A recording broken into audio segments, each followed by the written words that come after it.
వద్దురా నాయన జై జవాన్ జై జవాన్ బొమ్మకూరు డ్యామ్ నీటిని వెంటనే జై జవాన్ జై కిసాన్ ఎండిపోయిన పంటలను ఎండిపోయిన పంటలకు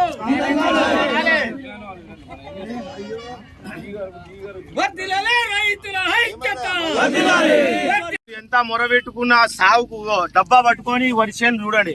ఇరిగేషన్ అధికారులు అని వాళ్ళ కాలు పట్టుకున్నా కూడా మమ్మల్ని ఇంత కూడా ఇరిగేషన్ అధికారుల దగ్గర పోతే ఎక్కడ పోయినా మమ్మల్ని పట్టించుకునే నాదుడే లేడు.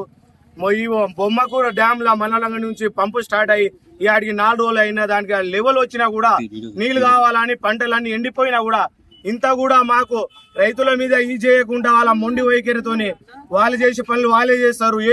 ఏ ఆఫీసులో పోయినా తిరిగినా ఏం చేసినా కూడా మాకు ఇంత స్పందన లేదు. నీళ్లు ఇవ్వాలన్నది కూడా లేదు.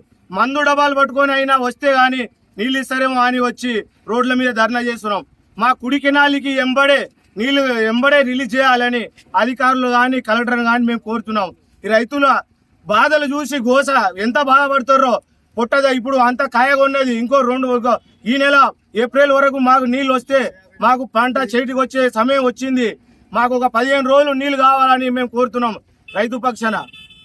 ఇప్పుడు ఎండిపోయినాయి అన్న, మీ అందరిని అడగలేదు కానీ అడిగినా చెప్తాడు. ఎండిపోయినాయి. ఇప్పుడు ఆల్రెడీ 15 రోజులు వస్తే 3 ఎకరాలు 4 ఎకరాలు ఉన్న రైతుకు 2 ఎకరాలన్నా దక్కుతుంది. ఇంతో అంత దక్కుతుందని ఆశ. ఎండిపోయిన కాడికి ఎండిపోతే పోయే కానీ ఇప్పుడు ఉన్న కాడికి కూడా దక్కించుకోవాలని బాధ. అంతే. మాకు ఎంబడే నీళ్ళు ఇవ్వాలి అధికారులు అందరూ. ఉన్నాయి కానీ విడుదల చేస్తలేరు. చేయడానికి ధైర్యం నీళ్ళ కాలు పట్టుకున్నా కూడా ఇరిగేషన్ డిపార్ట్మెంట్ ఇంత కూడా మాకు తనిఖీ చూపెట్టలేదు.